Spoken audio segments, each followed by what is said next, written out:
never stood one single time to prove the county wrong. His mama named him Tommy, but folks just called him Yellow. But something always told me they were reading Tommy wrong.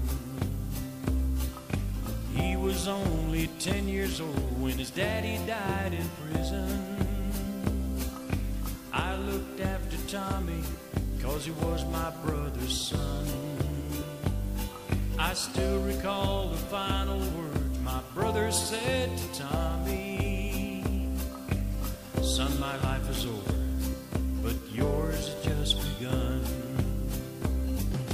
Promise me, son, not to do the things I've done. Walk away from trouble if you can. It won't mean you're weak if you turn the other cheek.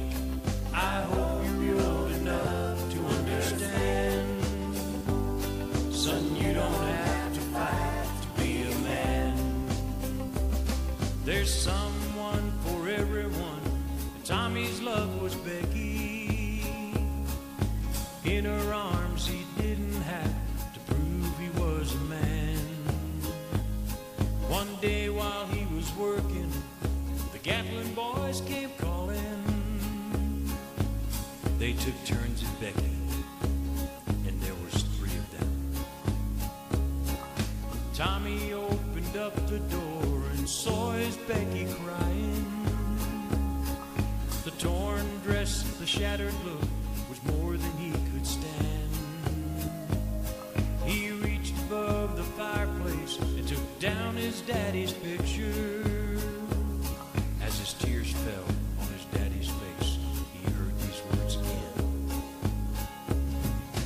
Promise me, son, not to do the things I've done. Walk away from trouble if you can. Now it won't mean you're weak if you turn the other cheek. I hope you're old enough to understand. Son, you don't have to fight to be a man. The Gatlin boys just laughed at him when he walked into the barroom. One of them got up and met him halfway across the floor. When Tommy turned around, they said, "Hey, look, old Yellow's leaving." But you could have heard a pin drop when Tommy stopped and locked the door. 20 years of crawling was bottled up inside him. He wasn't holding nothing back, he let 'em have it all. When Tommy left the barroom, not a Gatlin boy was standing. He said, "This one's for Becky," as he watched the last one fall. And I heard him say, "I promised you, Dad, not to do the things you've done. I walked away from trouble when I can. Now please don't think I'm weak, I didn't turn the other cheek. And Papa, I sure hope you understand. Sometimes you gotta fight when you're a man." Everyone considers